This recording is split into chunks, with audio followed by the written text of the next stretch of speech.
Hey, welcome back, Fringe family. We're back to another episode of the Bird and the Bee podcast. Welcome. You are looking. Can you hear them? They're cheering for us, babe. Thank you. I love you. Take a bow. Thanks for being here with us on this gorgeous October day. It's lovely weather right before this intense polar vortex flows in. It's going to be. Look, we got one last flower coming in. Freezing made by our great on friend Sunday at Eros Creative. Watch out! If you are watching, you can see that we have a new live logo. Sweet ass background. It's so beautiful. So there's a purple chrome lotus that's floating below a microphone and a animated hummingbird and an animated bee, and they're flapping their wings. And everything's very colorful and metallic looking. Getting their last pollination in. So striking. Because all these seasonal changes. Like I saw one of our basils that like reflowered and yeah, everything reflowered. But yeah, we've been very land based lately. A lot of the eclipse just happened. That was cool. We had like we wanted to go down to full totality, but we stayed and we were still like what was it, like 80% or something? Yeah. It was wild. And it was like see that through the shadows on the ground, through the trees. Yeah, there's little like were moons everywhere. Yeah, there were moons everywhere. It felt like I had like sunglasses on. I remember I had my glasses on and I kept taking them off because I was like, I need to take my sunglasses off. Like, oh, it's just the sun's turned down. The sun was at like 70%. It was wild. It felt like and then it was at like it felt like we were half. It literally just felt like we were in light. shade, yeah, like under a tree. Yeah, or just like a strange twilight. It was so We should have tanned under that kind of energy. See what that kind of does to you. We were outside in it. You know what my big question is? Why don't you see the moon before or after the eclipse? The whole day you don't see it going like I remember we deep dove into this but I did once, but I can't remember the what following days after the eclipse. I did notice it was in a very small crescent. So, and I've heard people say like when the moon's a new moon, like you can't see it at all. Like you can't even like find it. So that would make sense if it was new moon and you cross it and you can't see it. Because I remember when we went to Kentucky full totality in 2018, that was awesome. But 2 minutes 22 seconds. Was it really? Yeah, wow. And we were out in the middle of the lake. That was cool, dude. Yeah, we were on our inner tubes out in the middle of the lake. Yeah, just chilling, literally looking up at the sky. And I remember we had our glasses so we could look at it, and then it was so grand, and all the birds got really quiet. But then as soon as totality was happening, all the humans got really loud, and we all started howling, and everyone was making mouth noises like monkeys, and just ooh, ooh, ooh, ah. It was just like so primal. Wild and primal. It literally felt like you're in like Stanley Kubrick film where in like 2001 we're all just all looking at the eclipse, and we're just like, whoa. Whoa. I felt so alive, and we were holding hands. Dude, remember we were looking at it and we could kind of see the like, what do you call that donut kind of pattern where it kind of like it looked like lines going in and then like back into it, and it was just, I don't know, it was the sacred geometry. And remember right before the eclipse started, I remember there was like a couple like chemtrail planes kind of going almost where the eclipse was going to happen. I was like, oh no, dude, they're going to like blow this up while we're all looking at it. But I don't know, that was a fun experience. I see why there's people who literally like they base all their vacations just on like seeing eclipses. So like they go to like worldwide and see how different cultures have what they think about eclipses and how they experience them. I remember that book, what is that book? The Marriage of the Sun and Moon. It's about merging the masculine and feminine archetypically, and then of course the sun and moon is the perfect one of those, so the eclipses. And so, but he talks about like all kinds of things that alter us and why we do it. He talks about like peppers and like why we like do that to ourselves. But on the eclipse part, I remember he was somewhere in Mexico during an eclipse, and he was just saying how like afterwards everyone was just in such a positive, like everyone's like, hey, all friendly, and you're like, wow, did you see that? That was amazing. And like, so he was just talking about how it was almost like a collective drug experience without any drugs. And so I could see why people chase it, because yeah, it's such an unnatural part of like our time on Earth where we get to see that like fucking corona and blocked out. We're just like, whoa. I love free Let's highs. hope. It Let's was hope the sun comes back. I love free highs. That was definitely a free high. Right, free high. Floating in the water, Natural free being high. anchored in the water. Yeah, and holding your hand and being just the camaraderie of everyone experiencing the same experience under the same celestial happening was really beautiful. That was so intense, and it did feel like a reset. Just like a new, there was Yeah. just a new vibe to everything. I would totally do. I think I heard the next one in America is until like 2034 or something. But Yeah. damn.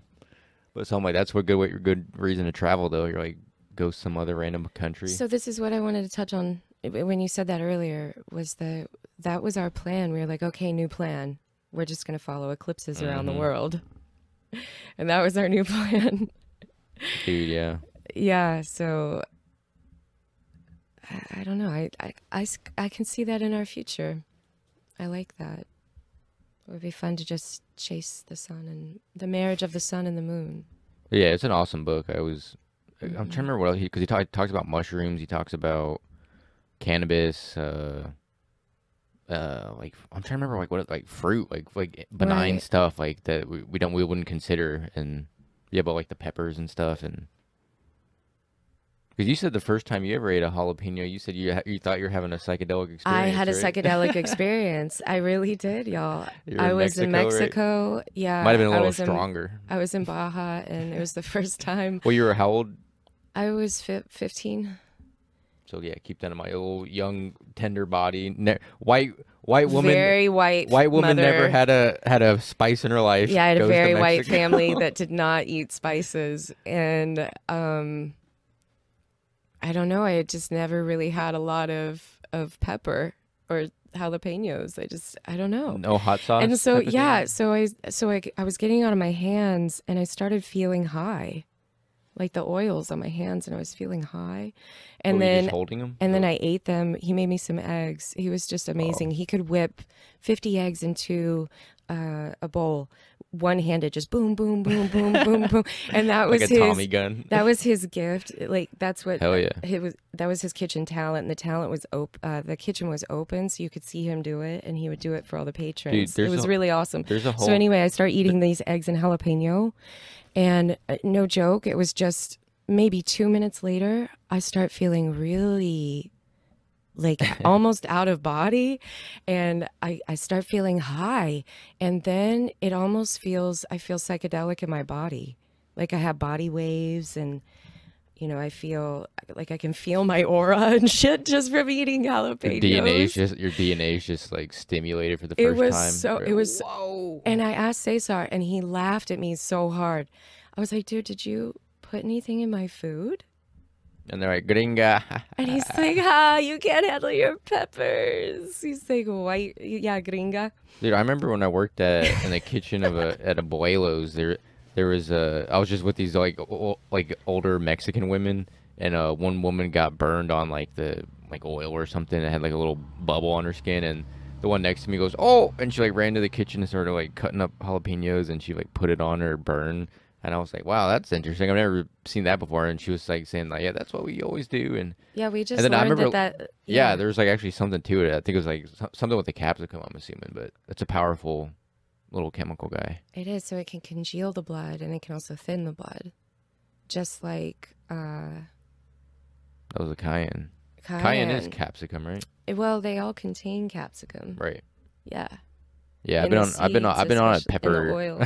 ever since learning all this about capsicum. I've been eating like a lot of cayenne pepper, just putting it on stuff, and because I was kind of avoiding used to- spices, so I'm yeah. like, it's kind of an excuse to like get me back into enjoying spicy things.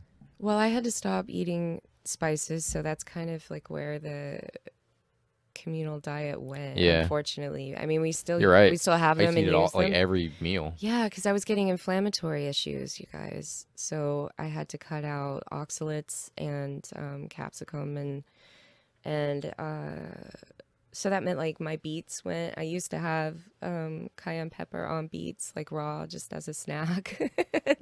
Like I couldn't do either anymore. Yeah, I saw a book And at the library. It was titled like superfood like not toxin, but something about like oxalate. You're making a super oxalate thing type of like the kale, the beets or whatever, and like the Oh yeah, I would concoction use is like like 9 terrible for different people heavy who are oxalates in sensitive a to that. salad. Yeah. At once. And so we're conducting an experiment right now because we're getting into It's growing wild. microgreens. So I'm trying all the things that I cut out of my diet just to reprogram my body. But we're seeing if it's better in a microgreen form because the oxalates usually form in the Oh, definitely, right? heavier in the older plant, the older it is. So And it's my just way experiment is more that I'm going to eat the nutrient dense chards. too. Yeah, Like all the hundreds of times I've heard. yes, exactly. So I'm like, They're what? so potent. And Well, just like sprouts. you're using less nutrients too. Yeah, So and it's then you like get the chlorophyll in there too because win-win. they've turned green. They've gotten Right. some sun. So I'm excited for our microgreens journey. Yeah, I can't wait for the story to unfold and share more with it because I know our sunflower. I wanted to eat some of those sunflower ones. They looked about ready. they look good. We got to get them while they're tendy. Yeah. Yeah. What do we like arugula? Yeah, the radish came up. Radish. Arugula, lettuce. We have mixed lettuces. When I eat microgreens, like in those when they come in those little bundles, when I just rip some out and just shove in my mouth, I just like placebo my head. I'm like, all right, I know. In theory, I know these are supposed to be super rich and dense, so I'm like thinking that as I eat it, I'm like, all right, it's like taking a vitamin pill or something. Think about it. You're eating a microforest of, the enlarged plant. Like I just said with the chard. The chard's huge, right? You have to eat like 2 cups of it in order to get any. Yeah, a lot real more nutrients. fibrous, like Yeah. sprouts. Microgreens almost like they almost dissolve in your mouth. Like I've always loved food that dissolves And in they your make mouth. food fun. Like I love putting it on sprouts and microgreens on top of tacos and all our Eggs. meals. Just Pretty much, almost anything. everything. Even like a Sandwiches with pizza. avocado. Even if I'm eating a pizza, I'm like, at least I got some microgreens on here. So I'm like, Every time I get a piece of pizza at Whole Foods, I go over to the buffet and You do. I cover it in a big Allegedly. pile of lettuce, and then I just close it and I make sure none of the leaves are sticking out of the sides. So, and then I just roll it. I Gotta fold tuck it 'em like a in. taco, and so I'm eating like a salad pizza taco. Try it. It's rad. I love it. I don't know. I feel like there is something too, like if you're eating something, it's not the best or whatever. I'm like, oh, well, at least if I put some fresh greens on there, I'm like, well, at least I ate that. I'm like, that'll help. And it looks prettier. And it is more fibrous, right? Won't that help you? Yeah, in a it way? looks And, prettier, and then you get like you the get some, visual you get some live color. color therapy, right? Yeah, and then you get any amount of hardy greens is hardy greens. So it's like however amount that you're eating, you're doing it right. Like you're doing it. So I just try to add them to every meal, Mm-hmm. however I can, as many veggies as possible. Hell yeah. Hell yeah. But microgreens makes it so much easier because the volume, it doesn't take a lot of space to grow. And then it's so nutrient anybody can dense do because it, you're but- eating like 100 kale in one sitting, Yeah. Did you talking about I forgot what you said originally, but I had to write it down just so I'd remember. But just there's a whole niche of a rabbit hole of like YouTube videos of of workers who are super specialized in one movement, like dudes chopping like pineapples, and they're just like or I love things like that.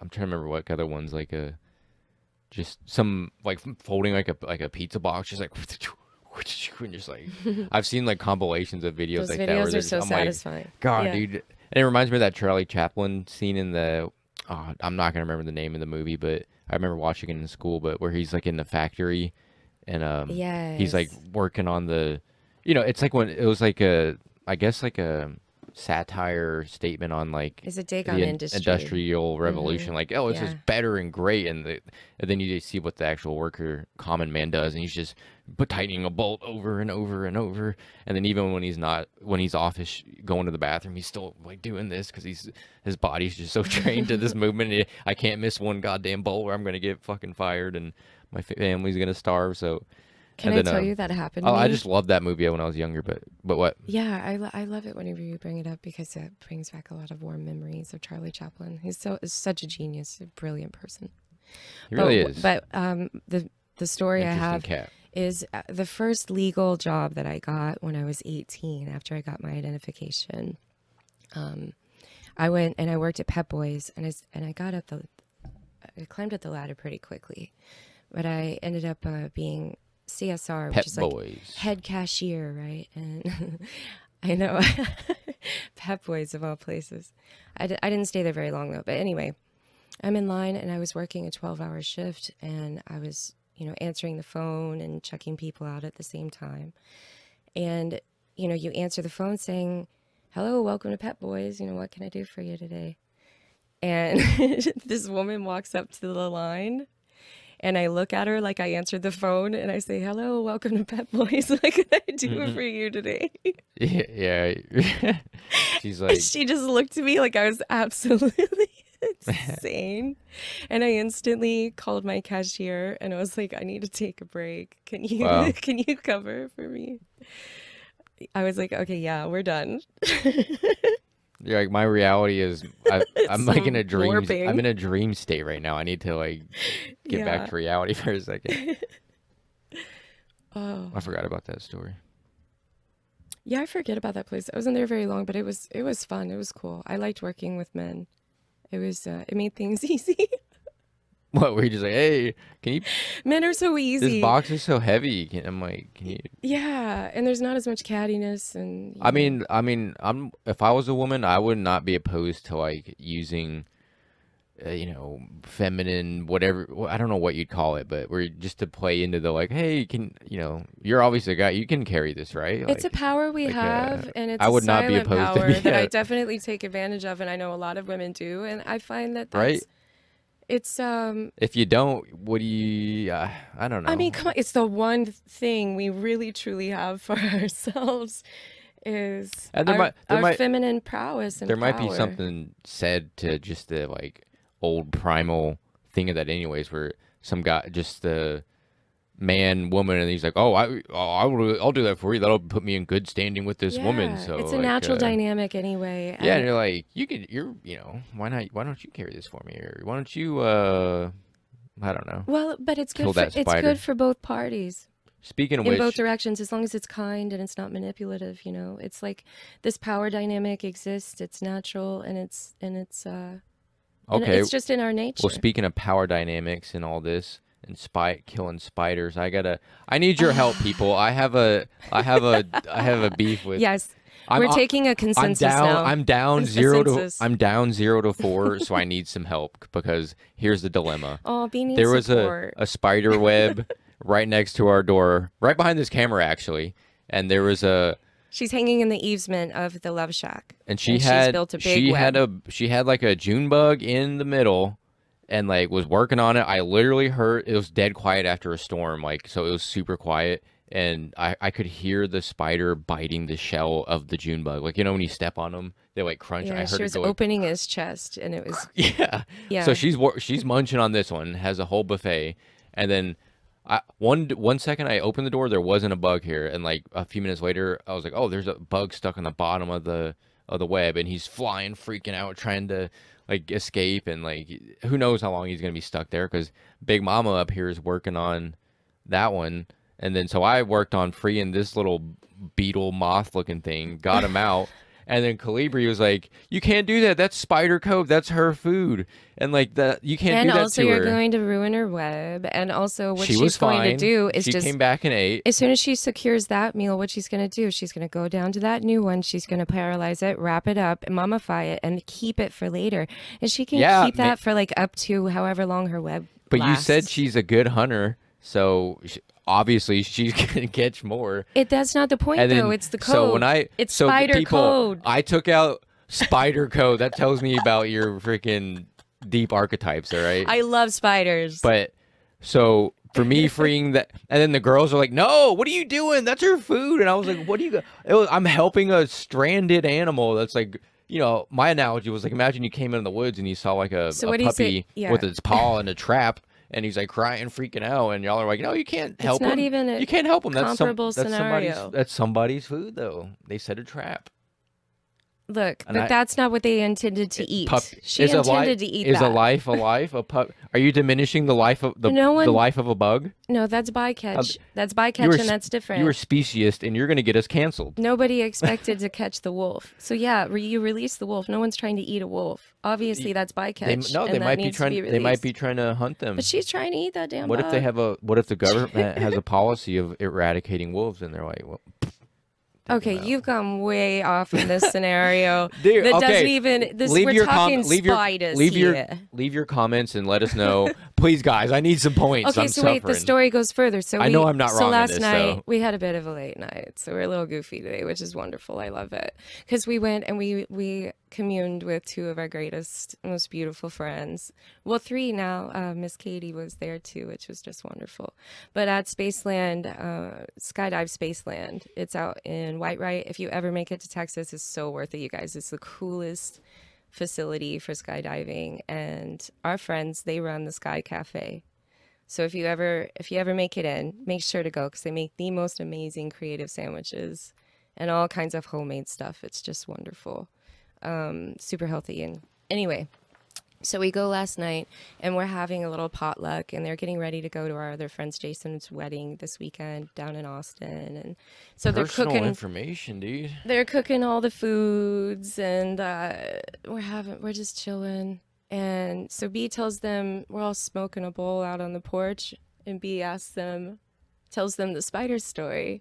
And Pearl's initial reaction was like, no, you can't do that. And then Katie was like, yeah, that's her food. I haven't heard one. And guys, I need to hear from Yeshua goes, I'm sorry, dude. I'm going to have to agree with the ladies on this one. I know I'm not wrong in this. I need some help, guys. Please leave a comment. Let Calibri know for sure. Look, I save crickets and shit. Like, I save wasps from my house. And I'm like the wasp whisperer. You guys are just spider biased because it's almost Halloween. So you're like, that's the spiders. Well, then that means we're in tune and in season. Man. What, are you trying to cycle back to being seasonal? What if I identify as a beetle and I was trying to save my sister? I'm like, let's go, dude. Oh, but it was precious. I do agree with you. Saving life is everything. Thank you. But what was also, it was so adorable to watch you take her into the grass and help her get the webbing off of her belly. And yeah, the second I put her in the, so I thought she was fine, but I could tell she was. I thought she was fine, but then she like crawled immediately under the grass, and I'm assuming, like you said, to like get the webbing off. Yeah. And then, but I still had to like. And she came out all shiny and gold because she was damp because it's been raining here, and she was just gorgeous. I was like, wow. Yeah, it was like an iridescent, beautiful gold, moth beetle, jade kind of thing, and he had little furry bootlegs and. Yeah, it looked like a winterized scarab. In a way. Scarab-esque. A scarab not as dark with a fur cape on. It's pretty dope. I love bugs. The other day we had like middle of the night. I don't know what took him. I think it's like cat or something, but we only lost like 3 birds the other night. 5 birds. Oh yeah, actually, yeah, more over 2 nights. Yeah, that other guy just went missing, dude. But yeah, so then I had to harvest one of them. A lot of them were gone, but 2 of them I couldn't. I had to harvest one of them. Or I did 2, but one wasn't. One of them had a but broken back with some big claw marks, like jaguar claw marks, or maybe a coon, probably.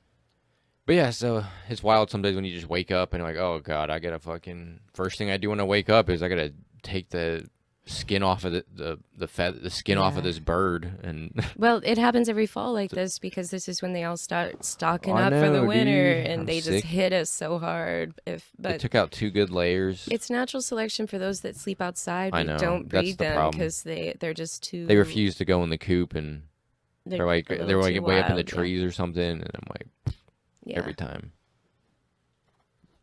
Select, what do we call that? Select natural selection. Yeah. A little bit of I was just thinking of my old bit about having chickens, and yeah, it's like this authoritative government. I'm like, well, that's what happens when you don't follow the rules, son. Well, even though we're walking around finding, you know, evidence of and corpses and evidence of birds that have been hauled off. Yeah, you just see a bunch of feathers on in the we're grass. Just like, no.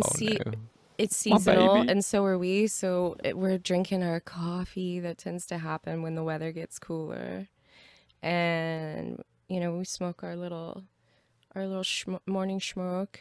And dude, speaking of seasonal, it's such a wonderful combo while we're walking around in the orchard. Yeah, and like, checking out the chickens and watching the sunrise. One of my favorite highs, just the. Because, okay, two things, just the, I don't know, just, you know how the weed makes your head feel, and then you think, and then the coffee also they both affect your, like, your cognition, but then I feel like they complement and balance each other well. And then I feel like the coffee being a appetite suppressant is great to combat the munchies. So it's like, again, another nice, perfect balance of it, but I don't know, yeah, and then, like, there's something about, like, once the weather gets cool enough to where the cup actually feels good in your hand. Exactly. Like you're like, oh, this is nice. The warmth of the cup. But then that's when you know. We go like a week on, maybe, you know, a few you gotta weeks cycle off, cycle on, cycle off. Yeah, because you can't get too acidic like up in your gut. User. Yeah, I can feel it when I get too acidic, and then I get all inflamed and bloated, and I'm like, oh, okay, no more coffee. It starts affecting like my my mental balance too. So I'm like, yeah, okay, I need to take a coffee. I lose weight when I drink coffee. I feel like I don't eat as much. I shit more. I'm like, whew. You said I looked leaner the other day. Yes, you definitely did. But I think it's because you switched from one type of physicality to another. Yeah, we also, and just, I don't know, and you talking about going from, I feel like the cycling on, yeah, we just like went through the bag and we haven't like got another one, but. Yeah, we're just, when it feels good, it does. We never keep coffee, like it's a cyclical thing. We never keep it. Yeah, well, I'm wondering when our next. Full time by any means. I wonder when our next hit is. A little surge. It's just not the greatest thing for you, but yeah, it's nice once in a while. Dude, I remember my 7th grade, like I don't remember the name of the class, but it was like the computer class where we type and do all these computer fucking program stuff. But and the guy, I remember he looked like a rougher version of, you know, on Home Improvement, Al, not Tim Allen, but the other guy with the beard. His sidekick. He looked like him, but a rougher version of him, like skin, just dehydrated version of that guy, and like not homeless, but just a little scruffier. Definitely not as a Kemp beard, but I never saw him not holding a cup of coffee, and I always remember when he leaned down, the fumes of coffee breath would just be like. And I just remember like seeing his teeth and like just how like I didn't know it at the time, but just how acidic he looked, like his body. Yeah. Because I've learned how many like fucking savages there are out there where they're like, oh, I don't drink water, I just drink coffee all day. I'm like, yeah, there's water in there, but I'm like, but it's, you know, the diuretic, you're not hydrating at all. But and also seeing and if you smoke cigarettes, that kind of combo, I'm like, ooh. Yes. Ooh. You look like a desert walker, dude. But I don't know. Some sort of skinwalker. I don't drink water at all. I haven't thought about that guy in a while. Coffee. I just remember his like, yeah. Damn. That sounds like such a stereotypical woodshop teacher. Yeah. I feel like I've had a couple of those. Yeah, kind of like Nick Offerman looking guy. Yeah, we moved around so much when I was a kid. I went to so many different schools. And it was funny. There was an archetype for certain people. Like the gym teacher archetype's pretty freaking spot on everywhere. The workshop teacher. My middle school janitors, gym teacher. You know, things like that. My middle school health teacher looked like a goddamn. My joke is like a shaved bear, and that's the landlord of a trailer park. Just like, and I'm like, I'm taking health advice from you. I'm like, oh my god. Or sex ed. Yeah, I'm like, yeah. When's the last time you had sex, man? I'm like, that's like people who make drug policies who've never they've never done drugs, and they're like, we're gonna tell you what you should be doing with your drugs, but even though we've never done it or have no idea what it's like, but we'll tell you how much and how and you can do it. I'm like, what? Why are we listening to you? But you know, all good points. Because you have authority, or you just have some big, you know, war on drugs is pushing you, which is like the fucking. Are we gonna talk about appeal to authority? Well, that's more on like kind of how people think in terms of like, yeah, what you almost you base your reality on what these, you know, people in authority and what they're, because they have their costumes on. I wanted to talk about that, like how people put on these like social game costumes of like, oh, I wear a white coat, so I have domain over your body, essentially. I tell you like what's going on in there. Like I have my, you know, I got a suit with a blue tie, so you know how you should vote for me and shit, and like or a red cape. Or like I saw like I saw like one video of a guy who just had like his own work safe yellow vest on, and they were at some game or event where there's like they were trying to merge onto this river of cars, and then nobody was letting him in, so he just went into his trunk and put his vest on, and then stood in the road and was like, "Hold on, ma'am." And then his car went, and he was going back to his car, and the way he's like, "I know you ain't no worker." And he's just so they can get in. And I've seen one video of like, you know, there's like a video of these dudes who they just walk in when kind of like working electrician looking clothes, and they're carrying a ladder together, and like they can walk into anything, like movie theaters, into the backs of like work areas, and nobody questions them, because in this game they like, oh, those are the work, they're fixing the lights, you know, that's not my that's not my, you know, I'm sure the manager is taking care, they know. So I'm like, so this is my plan, you guys, because I want a couple of geese. Oh yeah. You know what I'm saying? Maybe a few, maybe 4.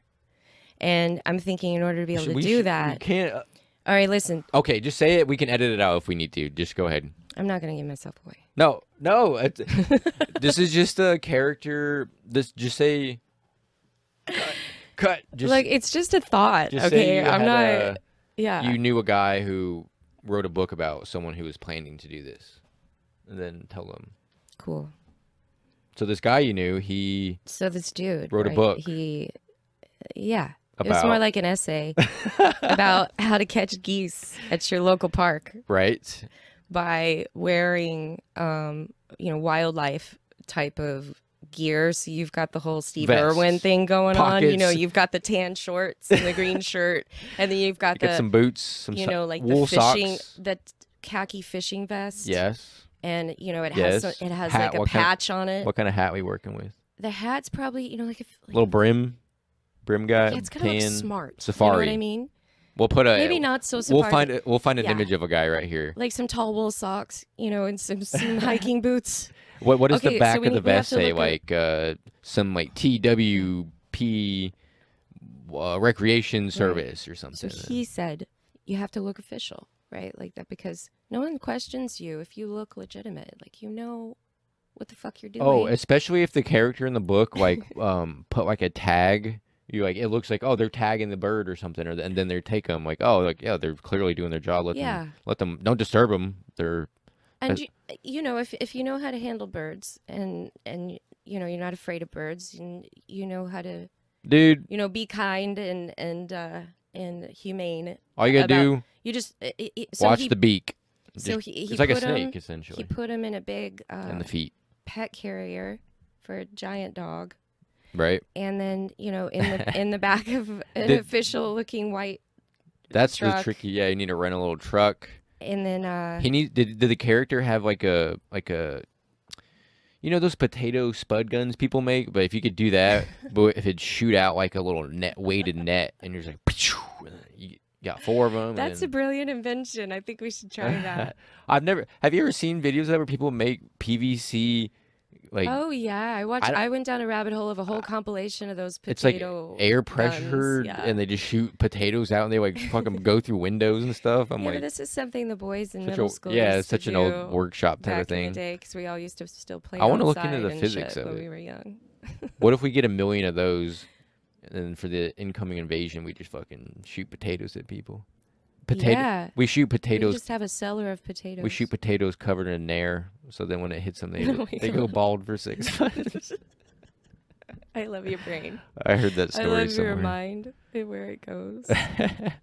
I'm trying to play dirt. I'm like, okay, yeah, spud gun's all right, but how can we it's like a little Asian twist in there. Like, and they did this, and like, why the Nair there? Because they're cruel. They hate their enemies. They want them destroyed. Nice. That was a cool flow there, sir. So I was just reading our notes on our board here, trying to make some sense of it. What do we got? The psychology of mimicry. We wrote that down because I remember this is just maybe just like a comedian type of perspective observation of whenever you're talking to someone and you're just talking, like, and then I like scratch my nose, and then that person subconsciously like scratches their nose too, or you like scratch, rub your hair or your ear, and then they do that, and I'm like I don't think they notice they're doing this. And then when I love when it happens is when I dance and then someone else starts dancing. And then someone else starts dancing. A ripple. And yeah, we're all creating a ripple of... You can change your room. Of energy. Yeah, I feel like I felt that in mosh pits before, where it kind of, it just kind of naturally picks up, and then it's like, yes. It like just builds, and like rip starts, like it's like at a wave pool. Like it starts off slow, and then it's like, whoa, here we go. Talking mosh is so bittersweet for me because I had to stop. Because you blew out your neck.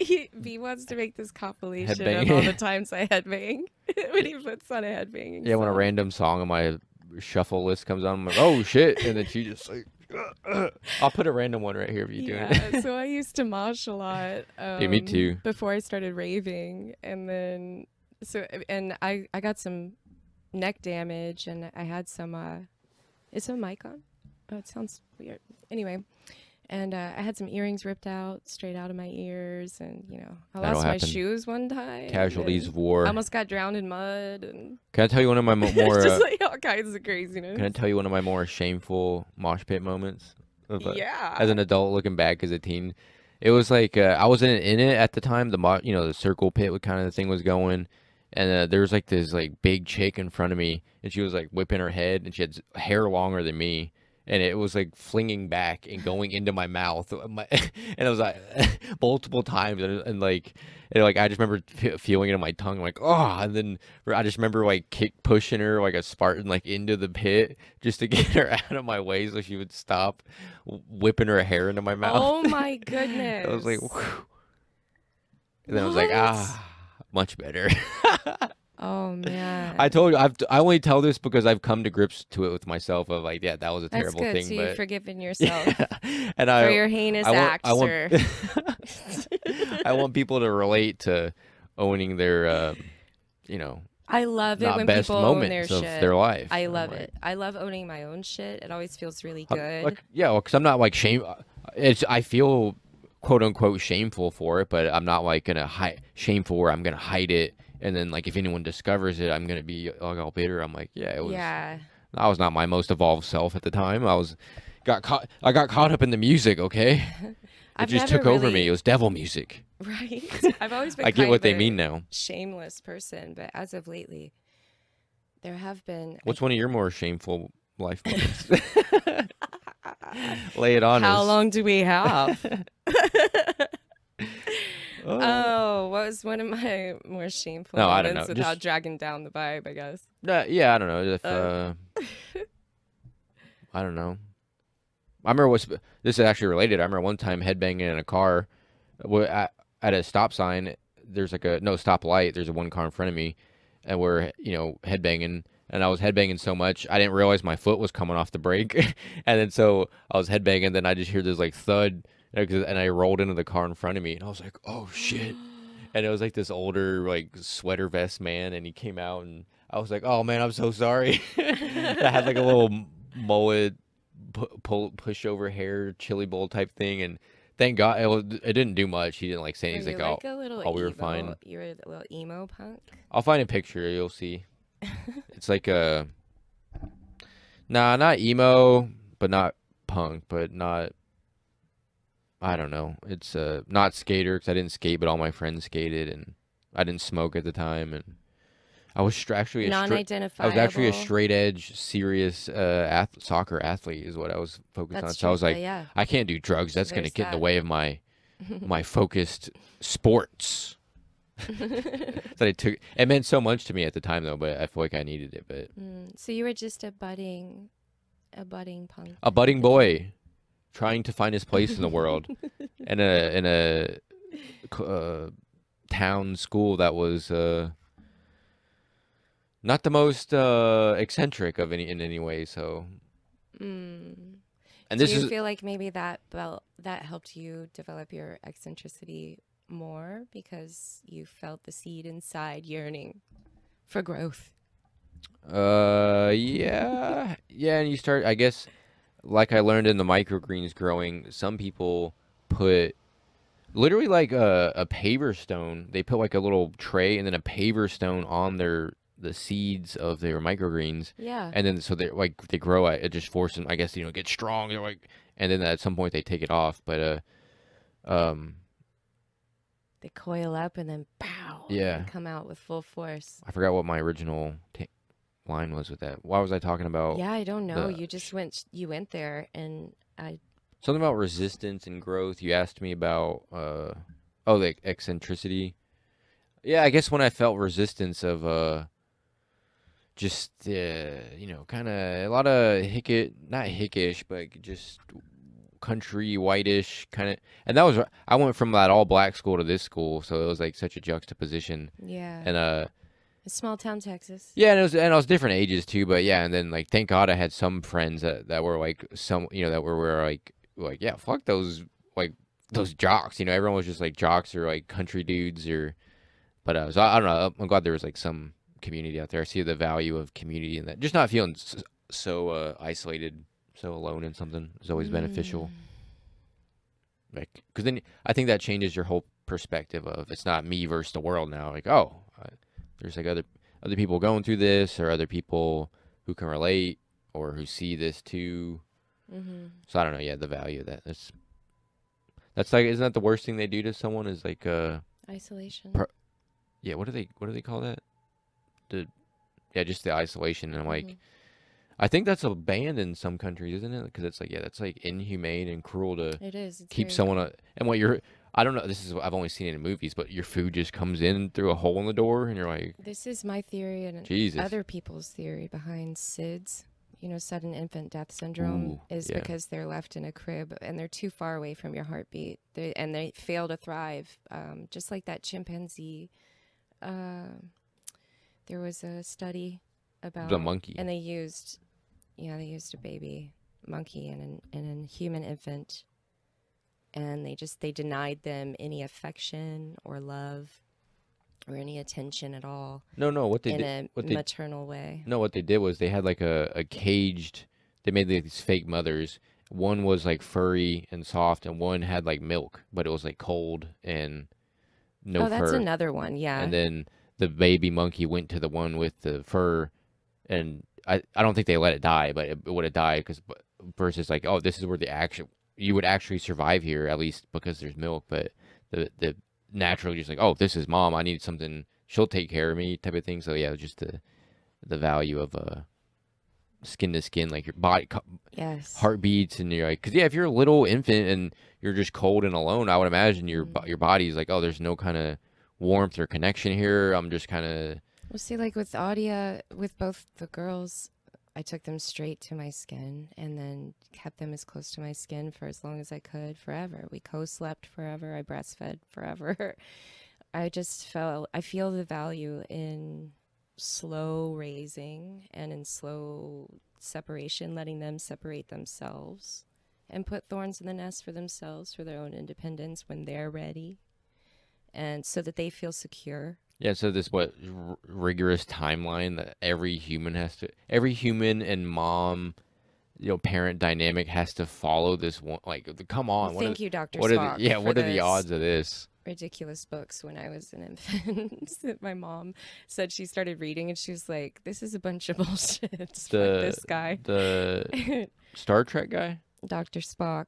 wrote a book about birthing. Lots of books about Women's- childbearing and child. Really, I'm gonna put some right here. A Yeah, man it wrote a kind of book about it. shifted the culture, and So he wasn't from the future. He's very old school, actually. Oh my God.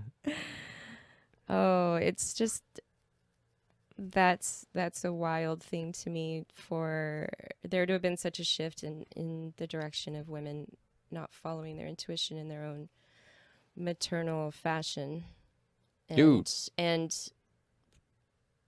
ascribing for themselves what they do with their birth and their aside from post-birth? emergency situations, there are emergency situations, but birth is not innately an emergency. Okay, y'all. It's not an emergency. Yeah, you said that the other day, and I was like, yeah, that's a great point. And yes, some cesareans are necessary, but what's even more necessary is the children get, a bath in your vaginal fluids, which, doesn't sound appealing to anyone, but it's actually I do it every night, baby. it's incredibly beneficial because it washes the baby in a bacteria film so that they That sets can their biome create for life. a microbiome on the skin. And you don't get that with cesareans. Yeah. So women Yeah, there's been, like, scheduling all their theories cesareans, like I want correlating it on that. a Wednesday, in May, like Oh, yeah, yeah. because that's when they can get time off of work and things like that. I get it, I understand, but like elective cesareans there's like 40% of the population does that now. I told you I saw one And video. that's a little This guy, concerning for just like immune systems of future children. yeah, I told you I saw this one video. This guy who's super big into numerology, and he's like, yeah, we had a C-section because I wanted my son to be born on like, I don't remember which one, like on the 11th or the 17th or the 8th, because this is a winter of like successful people or something. And I'm like, geez, dude, that's so hyper specific. And it's like we were talking about with that CRISPR thing where they said they were in China, they did some DNA editing thing where they were originally supposed to make the babies, the humans, immune resistant to HIV, so you wouldn't be able to even have the genes, I guess, for it. And then, but they said it wound up making them like have better memory or better, like making them smarter, which is something China would do. But then we were just talking about like how then that takes away from, and they're like, oh, now maybe we could take out schizophrenia, we could take out, bipolar. But then I'm like, you're gonna. But these are the things that make people special. Yeah, you're not gonna also. get like a Jimi Hendrix or a Picasso or not Picasso. Who's that guy who cut his ear off? Van Gogh, or just any eccentric like Kanye or someone. You're not gonna get that if you control you just Dolly. make them very follow the literal program. And I'm like, yeah, but I don't know. And Dolly. Yeah, any And who eccentric knows wild which person who's just like, you're not gonna genes, get that yeah. if you control everything. I like. No mystery or mystique. I'm not a big fan of epigenetics, but epigenetics though, I like, where you can learn how to tap in and hopefully and try to flip switches in your own DNA so that you're not a slave to heredity and to Yeah, circumstance of your nature and your nurture. Yeah. It's malleable and you can just like neuroplasticity. Move within it. Yeah, where you can keep rewiring and rewriting your brain, your programs, and I think you can do that with your body as well, which is what I'm trying to do with this inflammatory things. We're fixing it. We're doing it. It's happening. Yeah, it's just consistency and discipline with it. But yeah, you talking about like genes and stuff. I remember hearing something about, or I was telling you this the other day about when people are like, what does it mean? A man is a man or a woman because they have like XX or XY chromosomes, and I was like, dude, I've never seen a chromosome in my life. Like, I don't know what one looks like, but maybe I guess that's just more of a testament to what language you're going through, like, because you're going through the scientific view, but that doesn't have no application in the real actual world. Like, oh, this guy's a man because look at his XY showing, like, that's definitely a man right there. Like, but so I don't know, like, I'm versus so the glad you cultural brought this up. real world like of what a man or woman actually is. But I just watched this video today about the governor of Arkansas. Her name is, oh goodness, I had it earlier. Forgive me. for not knowing the governor of Arkansas. Well, I took the time and effort to memorize it, so I barely know our governor. So she signed a document today reversing. Oh, see, I'm just flubbing all of this. But anyway, it was to deny and make illegal the need to use all of these new gender terms in any way, and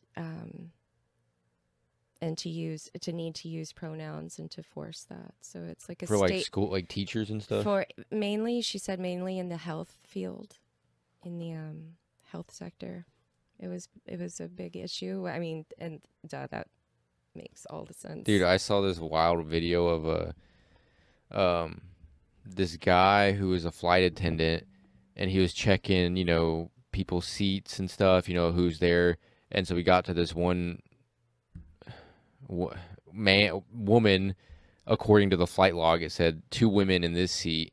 And then so he was like, are you, you know, it's like, are you a woman? I don't, he didn't say that, but like somehow questioning if he's like, it says there's supposed to be a woman here. And she was identifying as a man, and she had like a backwards cap on, and was like, she's like, you know, I was like, I'm not a her, like I'm a man. And he's like, well, if you're a man, then like you can't sit here because my flight log says there's a woman here. So he's like, you might, I don't know who you are, then you might be a threat type of thing.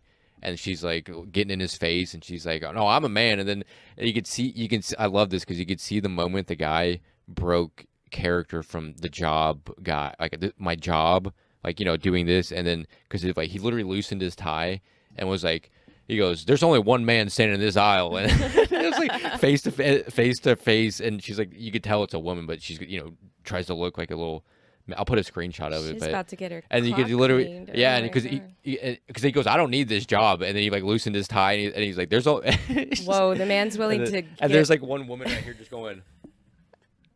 Looking at the camera, man's willing to lose his job right now. Yeah, I just love that moment, like of like fuck my job, like human to human. You're like we were like fuck you, and then they're just like he's like wow, because you could see it, the tie loosen, his like demeanor changed, and he's like okay, it's go time.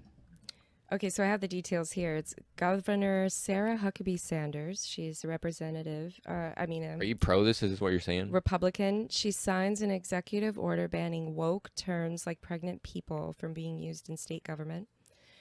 Yeah, that's the only headline. Goes into their bio after that. Pregnant people? That's a pronoun? That they're being forced to use in hospitals. And there was a woman that left a comment underneath the video stating that she's studying, she's in school to become an RN right now, and that they're forcing them to use new language surrounding pregnant. Yeah, there's a lot of medical stuff like that I've heard. People. And I love the video though. She's just like, women are women, and we're sick of it, and we're not standing for this. And we've had cases and incidents that have proven that this is harmful to women. And so she signed like a pregnant, like a female identifying prisoner getting another female prisoner of course pregnant. Women can get each other pregnant. Right? Yeah, like I'm a woman, I need to go to the women's prison, and then he got 2 inmates pregnant. I'm like, oh, that woman got the other woman pregnant. Like, okay, this is how far we're going. Whomever put him in there, literally idiocracy type headline. Yeah, that's like an Onion headline, dude. Is it real? Is it? Yeah, it's real. There's mic is falling. Mainstream news like had it on their stuff too, but we're talking about like you got it. You gotta you need to tighten that. We'll take a break. It's this one.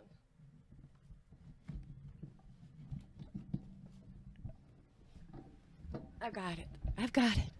There we go.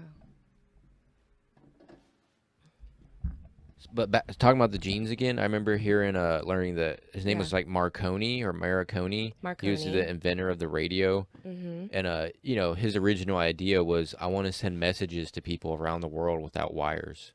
And people where like that guy's schizophrenic. What is he sending messages without wires? Like this, we need to. They literally his friends try to put him in an insane asylum because like this man is crazy. Tesla And wanted to then do the same thing. without That's what his that, we tower wouldn't was have at. any of these type of radio waves, anything. But that guy could have been edited out of history, but due to if they had CRISPR back then or something, and they're like, definitely get this guy out of here, and then or just not even that, but even just culturally, if he actually would have got locked up and like just culturally edited out, like no, you can't have these kind of ideas. That's wild. You're crazy. Right. But it could crazy genius our next door neighbors. They borrow sugar from each other. That's how close they are. They're like They surely do. And it's a thin line too, I think. That's what I was telling Audia the other day. I was like, there's a very thin veil between genius and madness. And it's like wet tissue paper at times, you know, just one small brush of it and it's it a little can permeable kind of dissolve. Yeah. We need our madness. We need a thread of chaos and everything. Yeah, what would society be without it? We can't function. That's not the holistic way, and this is a holistic world. So, you know, everyone counts. Everything counts. I mean, even, you know, we start getting into people who harm other people, though. What? And then, like, injustice. I can't stand injustice. I think that's... Me either. It really grinds my gears. Really grinds my gears. It activates something in me where I'm like that. I hate, yeah. especially when there's Activate Han now. An underdog or like a dominator like going hard on an underdog or something type of thing. I'm like, oh, even worse, dude. I'm like kind of neutral, but I'm like, and when you see something, I'm like, so and people who just take advantage of people because of circumstance and different education. It's maddening. That's something that's maddening. That I have to stay on the other side of the tissue. You know, I have to be real careful about where I draw the line with myself. Yeah, because you can't be doing that all day. That's exhausting to the self. Especially in the world of today, and you're like, it was hard as a kid. It was really difficult as a kid till I got a good grasp on it and a healthy balance in it. But yeah, I used to cry and cry. My mom would say, you can't bear the weight of the world on your shoulders, honey. And I'm like, but that doesn't tell me what to do with it. What do I do with all of this? It's where it gets tricky of like I've heard, you know, I love this analogy of you know, if you're a healer or just helping someone in general, you know, the analogy is like you're a lifeguard, there's someone drowning, flailing about in the ocean over there, and you got to run over there. And most lifeguards, you know, but if you just go over there and swim up to them and try to grab them and pull them, and they're like freaking out and like they just like are flailing and in this like excited state, like that could like do harm to you and them, because now you both might drown instead of just them. And then so the analogy is being like, yeah, swim up to them, throw them a little buoy life raft thing, and then you pull them in. You know, they grab that, so they're not like they can't suck you down. So you're still helping them, saving them, but you're not as, you know, like it's not going to suck you down under too. Yes, I just love that analogy of. That's been a personal thing for me lately. I was actually watching an interview on Diary of a CEO the other day, and I can't remember. You said diarrhea. The diarrhea of the CEO, you guys. CEO diarrhea life. So, what were we on though? Oh. The healing analogy. Life raft. Dang.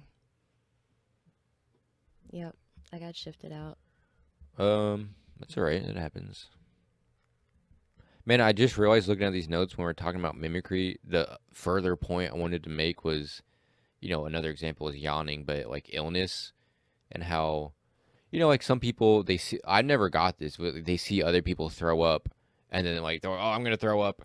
And then, but now hearing this, I've learned that like that there could be the idea behind it being, you know, you're in an environment and everyone's sick or throwing up. So your body's like, oh, we must have like probably shared food. We're all in the same area.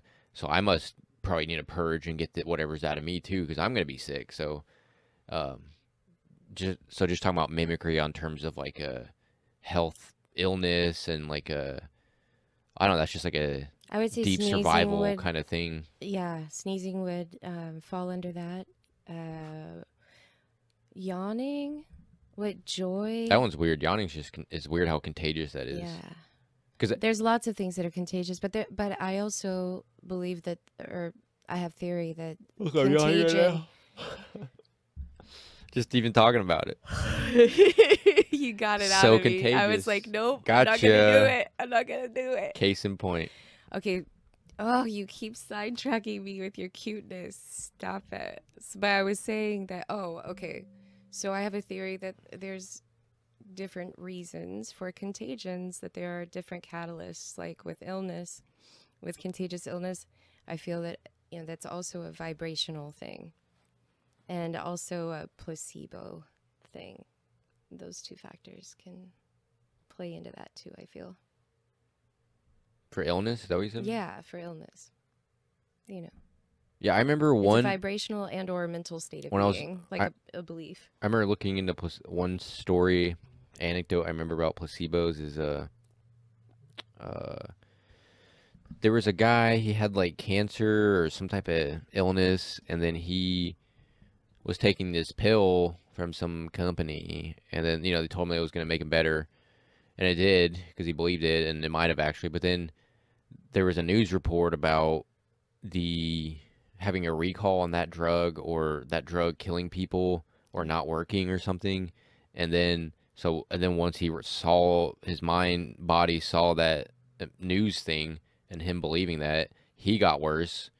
And even though he was just taking his nothing changed besides the data that entered his head. He was still taking the same medication, and it like stopped working for him, and he got cancer again or something. But something along the lines where it just, because he just saw this data, and it like totally. So he went from full-on placebo to nocebo. Yeah. Yeah. Exactly. And that every time I hear that story and stories alike, it just is a reminder for me of how powerful this processor is. This freaking computer. What you put in there, dude, is amazing. Just the garden of your mind, like what you allow to program yourself. Period. You program yourself, or program yourself, or be programmed. Yeah, because I feel like even people always talk about speaking something into its existence. I feel like even if you think it and like are saying whatever that inner voice is in your head, how you think, if you're saying that,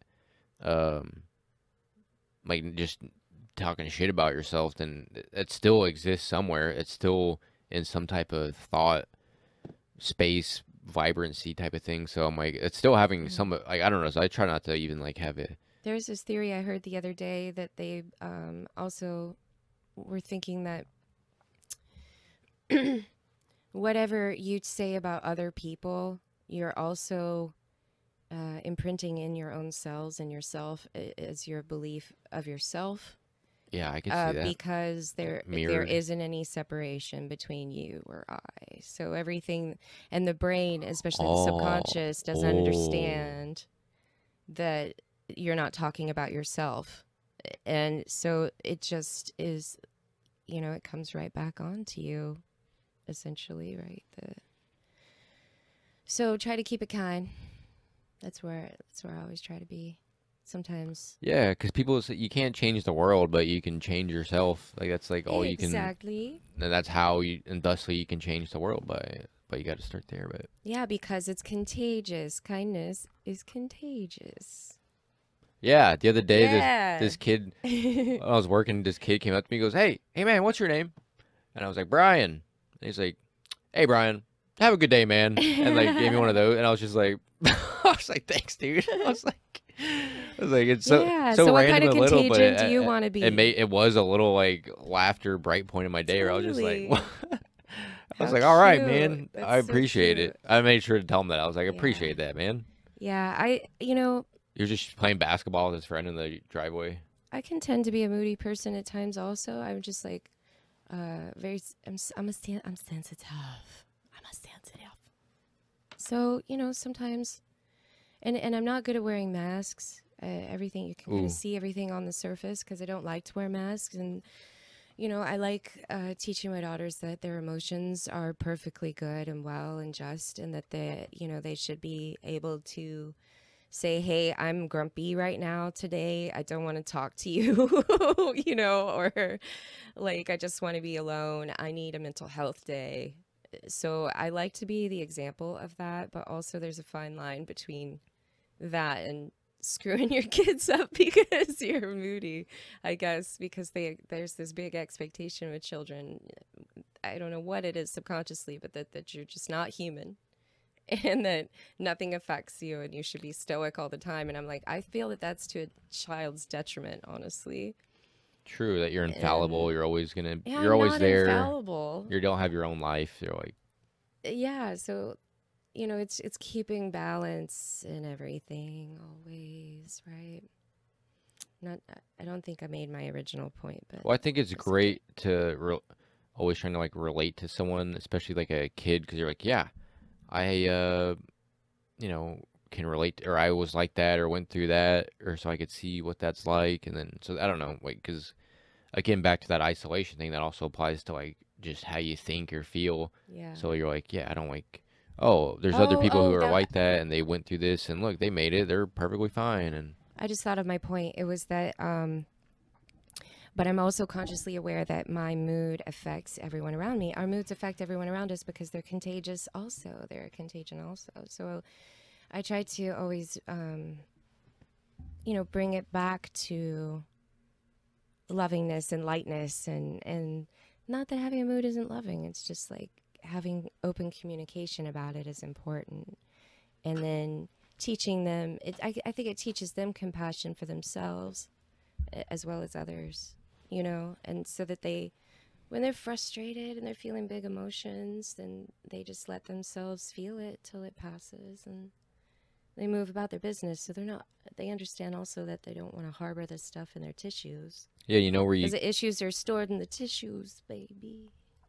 can't do that is freaking institutional school, where you're just sitting in this zombie-like desk and following this clock, and they're like, you know, Timmy, answer the question, and you're like, you're not even like close to thinking about that at all, because you're just like in your own little world thinking about actual things that matter to you, not some date in history or something. Yes, exactly. But that's where, you know, institutions aren't for everyone. They're not for emotions or intuition or They're creative typically not great for thought sensitive people. and abstract Yeah. type of thing. It's like very the definition of structured, and you literally get a curriculum for the year or syllabus. Agenda. What a word. What a word. Here's your here's your agenda. I'm like, excuse me. Well, that's good though. I mean, I like an agenda because it's Ugh. like an intention of what you plan to do Yeah, or need to do. But it's yeah, a slap in the face when an institution gives it to you, and it's not even it's anything their agenda. related. It's not your Yeah, agenda. and like, here's your agenda, and you're like, But okay. I didn't create this. Here, take my money too.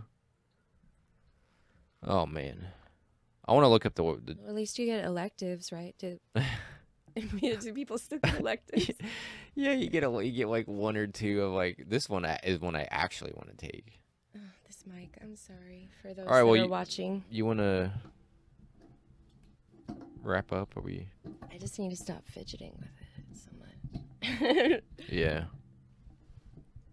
I'm also a fidget. I'm not afraid to speak it. I fidget.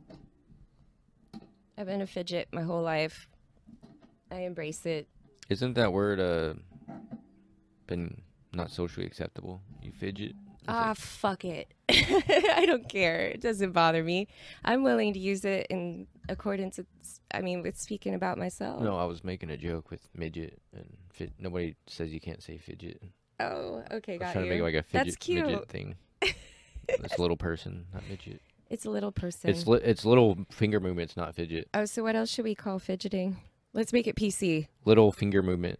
Little. It's got to be little because they call them little people. So. I think they just call it ADHD now. Actually. Nah, I mean, they'll call anything ADHD. OCD. They'll I'm call, sure it has some sort of They'll acronym. call anything ADHD just to get you on some pills. Oh, the kid can't sit in a desk for 8 hours. He's got ADHD. give him some drugs. Look, some people legitimately have these, you know, really intense. I know it's a thing, but it's definitely it's Yeah. definitely overprescribed because it's it's legal meth, and they just fucking. I agree with you. Same with Adderall. They said there was an Adderall shortage at one point this year because so many fucking people are taking Adderall. They can't keep up with the meth order. Yeah. Our country, dude. Have you seen that video of Hitler at the Olympics when he's like obviously tweaking and he's just like rocking in the. I'll put it right here, but. And so, can you imagine that guy just giving speeches on meth? You're like, bah, bah, bah, and you're like, holy shit, this guy can talk. Well, I'll go to war for that guy. He's passionate. He was impassioned. And he's just, chemically impassioned. But I read this one, dude. I need to find the exact thing, but I remember reading this wild story about. I think it was like some World War II guy. He like jumped out of a plane to survive, and he had to. Yeah, he like was in the snow in the mountains, and he had like meth on him, so he did a lot of meth. And he said he like he skied for like 2 days and like 300 miles or something like that nonstop. just skiing for his life when he's high on meth. Just, yeah. I've seen people do some pretty it's a hell of a drug. It's pretty harrowing feats. You can almost take over the world with it. 3 or 4 in the rising when you're outside gardening with floodlights. Dude, if you're trying to sell a drug like, dude, meth, you can almost take over the world if you get enough people on it, dude. You'd be surprised. Oh yeah, I saw an epidemic. What other drug can do that? There was I've seen it close. Yeah, very close. Just say that up close and personal. Okay. The power of methamphetamine. Yeah, I mean, even the MDMA, I forget that the MA is methamphetamine. I was like, oh, yeah, I totally. But let's call it Molly. Yeah. Well, man, when we were Molly's raving nice. when we were raving in the late 90s, or just in the 90s, there were all kinds of club drugs, like GHB. That was insane. Yeah, ecstasy. There's a lot of acid. I did a lot of acid. I heard not a lot, but I did a consistent. I think I heard ketamine is like chemically very close to what angel dust was. Mm-hmm. That like crazy drug people take, or PCP, like along those lines. Yeah, and they used to lace joints with it. I remember seeing it again. I don't know how real the show Cops is, but I remember seeing one episode. This guy was on PCP, and he was like they couldn't tackle the guy, and they had like a bunch of officers, and I remember he was grabbing the chain link fence, and they were like hitting his hand to let go with like their baton, and he wasn't letting go because I get you just don't feel anything, or like you just but they're like this is what PCP is like, and you couldn't stop the guy. Yeah, they're superhuman. Yeah. Oh. Yeah, they're like a chimp. But I've heard people talk about ketamine when they do like ketamine therapy, like at a doctor's office. They're going into K-holes. Like the guy thought, he's like, oh, I thought it was going to be light, kind of, talking to the guy. But he's like, no, I just went down into this fucking hole. I was flying everywhere. And oh, wow. Well, I mean, speaking of treatments and psychedelics and using psychedelics for treatments, I'm really happy that it's so mainstream now to use shrooms for treatment, mental disorders, and trauma. Yeah, just at least that there's some associated benefits that they're actually studying that. But because that's what I actually did for myself as a teenager, and even now, just microdosing to balance my mind. It gets in there. It's like it opens up my skull and takes my brain out and scrubs it clean and then puts it back in. Everything's all nice and shiny and new. And yeah, it's like old pathways that were kind of a little dusted off. But yeah, there's I think I remember one thing that they like try to study mushrooms with is what do they call it? What do they call terminal patients? And they do them like who have like a fear of death or dying because they get like a death sentence essentially, and it like helps them like just relax with it and not like just worry or just come to, I don't know, just not grips, but just accept everything, and you just see Yes. everything differently. Like, oh, maybe instead of just worrying about this death clock, I should just enjoy every second I got here. And like just that kind of switch alone can like totally change a person who's dying's life, you know? Mm-hmm. It just takes 2 degrees, a 2-degree turn, and it changes the whole trajectory. Just a little bit of hope. A little nudge, New neural a little pathways. psychedelic nudge, like, hey, go Yeah. that way. Just clean the mirror. Gotta clean. But yeah, I remember Wipe the eyeballs a little. same for me, like just in my 20s, in my college run, just, yeah, it really like, I took a big degree turn, but it really, it's just interesting the impact they have on your life. Like some people say people who like worship Steve Jobs, like in his book or autobiography, they talk about how him doing like LSD was like one of the top 2-3 moments of his life, like most impact, like memorable, up there with like his children being born, like that. It changed my whole those life. kind of like territory, you know. Mm-hmm. Psychedelics changed my whole life. Which is what they would have been back in the, when you actually do them in a ceremonial type of thing, whether it's with a tribe or whatever, just on your any state, like they have like such profound like flashes in your life, like real, you're like, oh Yes. yeah. It is, 'cause to me, it is some of the most vivid moments of my life. Even times when I was like closing my eyes and just going inner, it like how vivid everything was. It's like Yes. that versus like when you are with somewhere and you're like I remember being on the sand dunes on mushrooms and I was like, oh my, this is amazing. Mm. Like mountains. But yeah, I just worry about like anything, like with weed becoming more illegal, psychedelics, like when the corporations get involved, or if they're.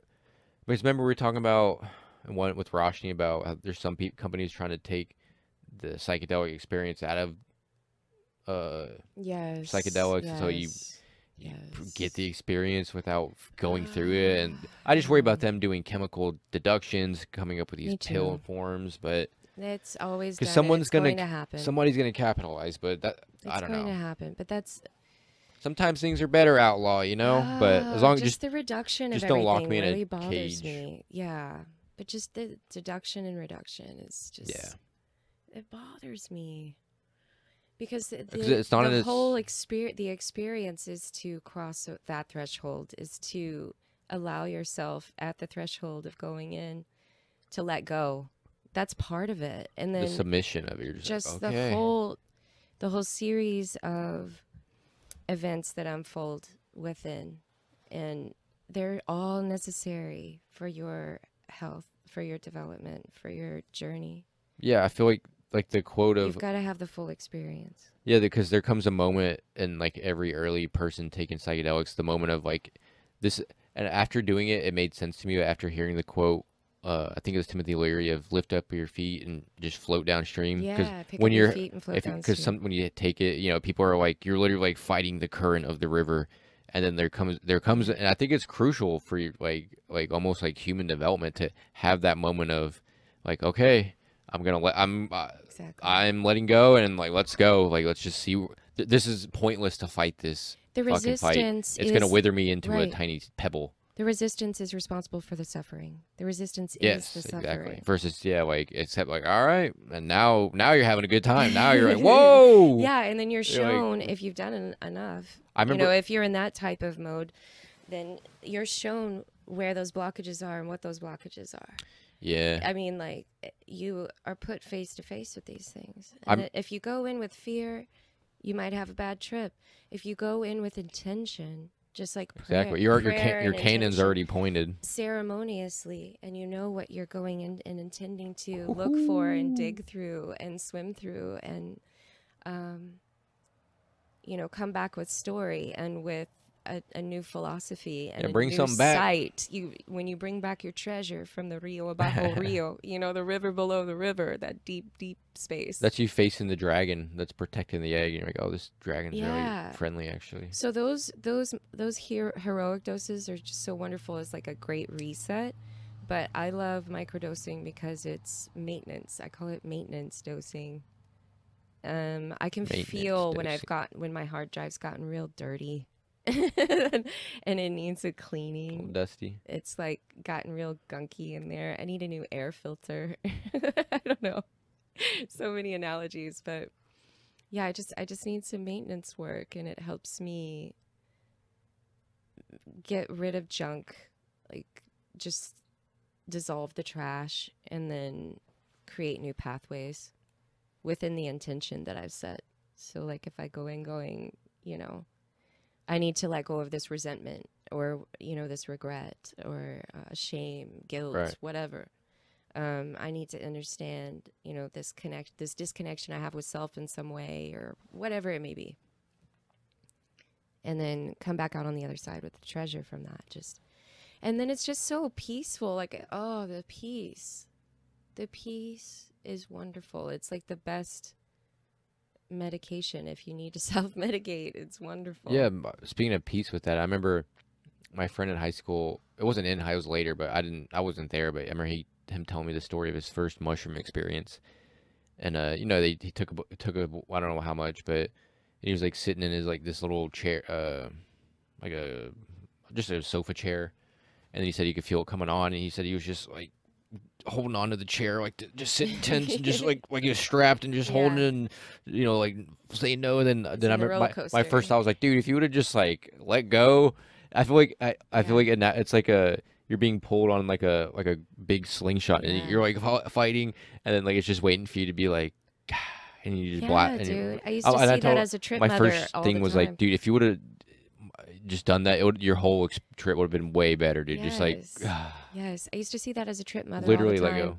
And I became a trip mother because I was sick of going and hanging out with friends, and we would all decide to dose, you know, a little tab, and some dude would ruin it, or we'd have to, you know, help him out because he's having a bad trip, Careful who you trip with. because of the resistance, or because he went in with a Ugh. negative mindset, or because he went in just to party and it just went south. Right. Got Because some demons in there, unresolved, yeah, and unfaced we always demons. love to make ceremony of this. You know, the first time I ever did shrooms was in Pagosa Springs, and I was with the dude I was traveling with, and we met up with another cat, another vagabond, road warrior, and we all decided to make some shroom tea around the Was that his campfire. name?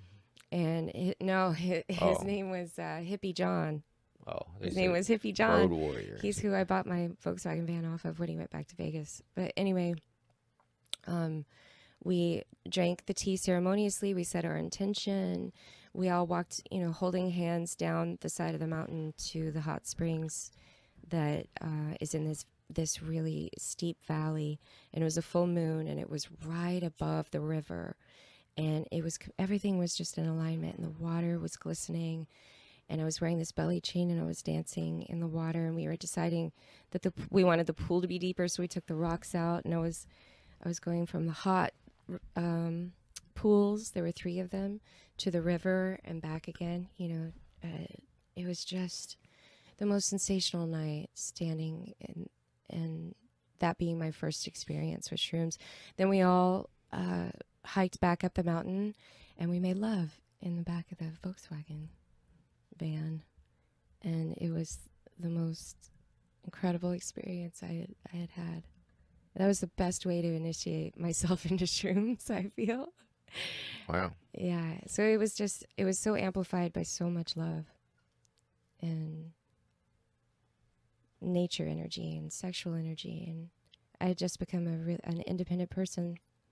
I had just emancipated myself from my family and went out. So you're a runaway taking drugs, is what you're saying. Yeah. Learning and doing and being. Imagine that. Right. Yeah. Yeah, I was. It depends on how you paint it, you know, which light you shine on it. Yeah, no, that's all. Making a I do funny love that observation. though. I do love that though, because it's a funny, and it's all about perspective. Yeah, how you want to frame It's the all how the you want to story. frame it. Yeah. I mean, people see that every night on the news when you're like, they're saying this about the event, and they're saying this, and they're like, look, I don't know. It was a gorgeous experience, and I've carried it with me my whole life, and hopefully I keep it with me the rest of my life. And I Well, knew yeah, it, nobody can take that. yeah, and it Nobody was can so take your much better. experiences away from you. It was so much better than acid. So I switched from LSD to shrooms. Acid sucks, dude.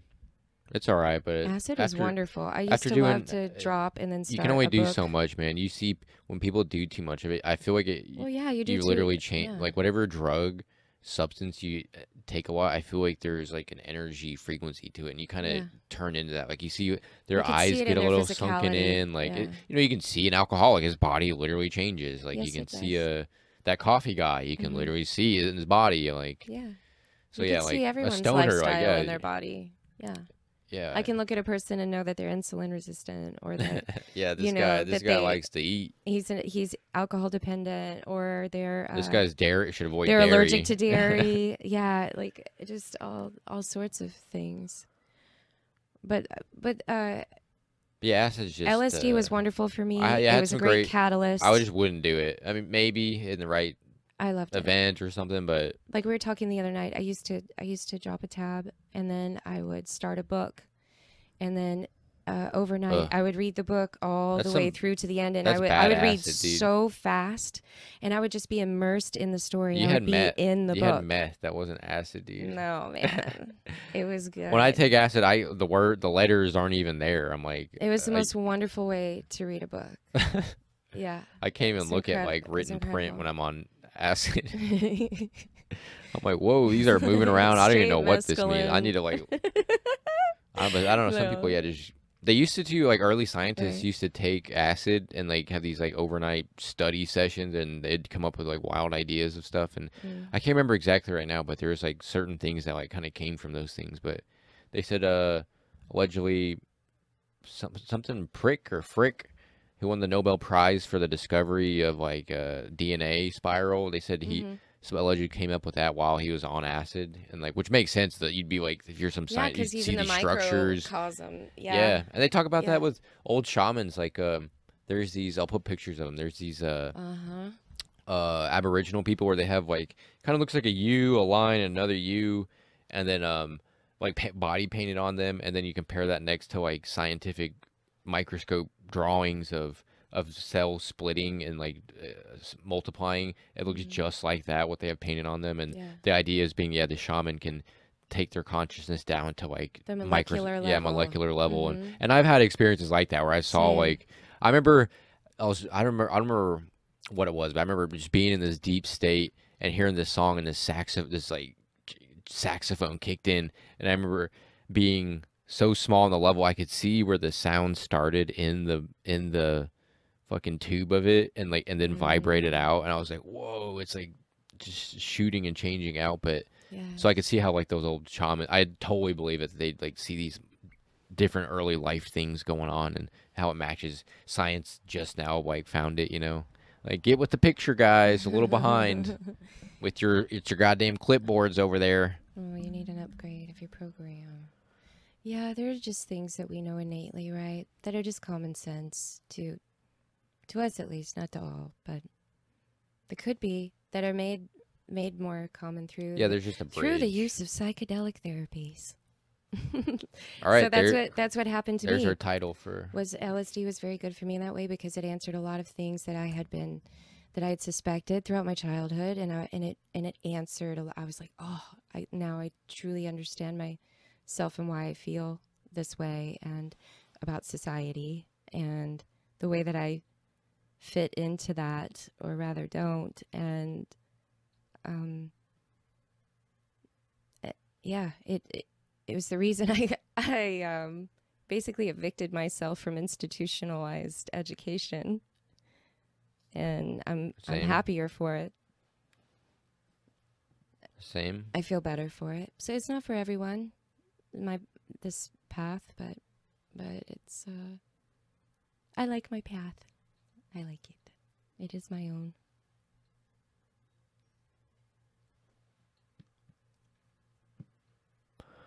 Yeah, that sounds great. That is your path. That is That great sounds summation. Great. Psychedelics are beneficial. They've only benefited me. I've never really had a bad trip, but Ooh, I the only trip I had that was semi intense in a negative way for just a moment was when I had I had done a mega dose and a heroic dose, and I saw my mom towards the end of it when I was going to lie down. I was still hallucinating a bit, and I saw my mom as in the form of a digital snake with her head on it, but it was digitized, and she was hissing at me with her mouth wide open, and she was like this dragon snake coming out of the air vent towards me, like she was going to eat me whole. And I said, "I'm not afraid of you anymore." Whoa. And I said it out loud, and I Stood your said it with ground. such force, and then I said it again, and with the first spoken time, she had come back. She had like retracted back towards the vent, and then with the second time, she bursted into glitter and disappeared. Whoa. And I just sat on my bed and went, You did it. "Holy shit. You passed the test. I did it. I did that." That was liberation. Yes. Yes. Symbolically. And And I went to bed with such a badass like feeling of self-reclaimed peace and like honor within, and just this right? Accomplishment. Yeah, I felt like such achievement. a soul warrioress for myself. That's the whole like, point of Vision Quest, you know. Which yes, I do think exactly. I think there's a. I mean, I get it, but I think there's a conspiracy on. They don't call them hallucinogens anymore. They call them psychedelics, or they. But the word hallucinogen, like hallucinate, I feel like. I don't know. I guess not all of them do that, but I just think it's interesting that we don't embrace that as a society. Like hallucinate, that's not good. Let's change that. Right, like in schizophrenia, that's one of the markers is hallucination. And but what do Or we? hearing things. What about people who can see the dead and see spirits and They're crazy. see interdimensionally? And but I mean, everybody's insane. Well, everyone's antenna is a. There's no We're way. all mad Everyone's here. antenna is a little different, you know. Yes, Our consciousness antenna is like that's what I'm saying about picks up a different channel. doing a microdose. It really helps me if my antenna's bent. Also, if I'm not getting a clear channel, it really helps me align my channel. I feel like molecularly, you're probably like straightening out some like dendrites in your brain, or like some type of fractal tips, you know. Oh, not the dendrites. The tips need to keep going. Yes.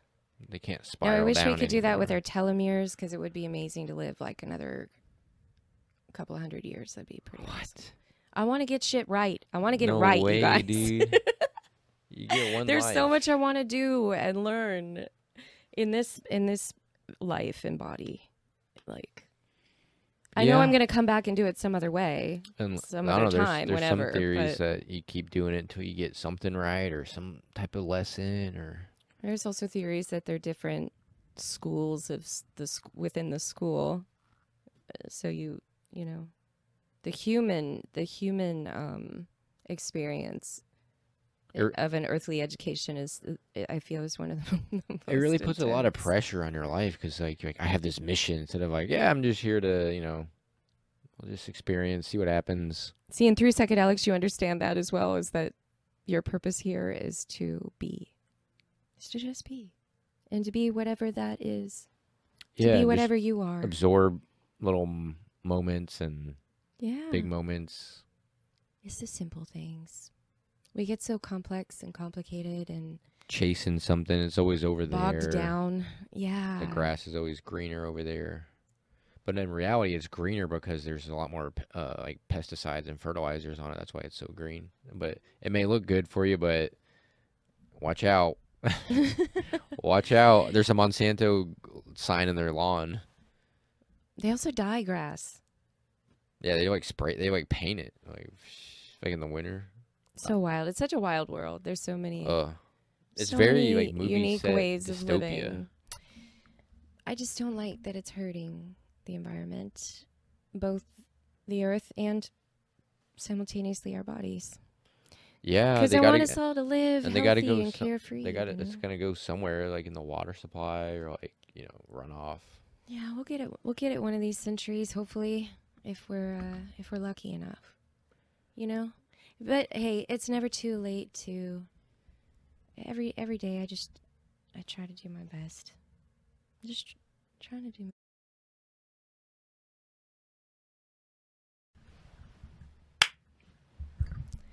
Well, that was a fun flow with you today. Battery died. Perfect signal. It was a perfect segue. To cut out. Yeah, I feel. So here's that little intro. So maybe we're just gonna outro. Can you guys give us your comments and let me know if I'm right on the spider story, because I think I smell a rally coming on my points. I don't feel okay. Can I just say one point towards this? That I don't feel that it's about right or wrong in it. My initial, we were all being reactionary, okay, but my initial reaction was, hey, yo, that's the spider's food. She built this web fair and square. This is her, domain and territory, and you don't fuck with someone else's food, right? So, but then I also understand B, where he's being compassionate and wants to save a life. Because I save little bug lives all the time. But I don't take a meal out of someone else's mouth. She had a mouthful of food. What are you talking about? It's guys, not determinate upon your opinion. We're not going to keep going. I know your stance on it. I know your stance. I got it. So you're like, you get to decide what she deserves and what she doesn't deserve because she already has a meal? Like, why not? I don't know. Let that woman eat. Let her have her multiple meals. Who are you to decide that for her? You tell me, people. And good night. No, we can't leave it there. All right. Please comment, like, subscribe. It helps us get seen. It helps us get out there so that we can make more episodes and we can do more epic shit. Because it's really what we like to do. We love you, and we also love your engagement. And if you have any ideas or critiques or stories to share with us, please do, because I love them. It would be wonderful. I really enjoyed this time today, just flowing and growing and showing. And hey, we were microdosing. Ta-da! Love you. Love from the French. Love you.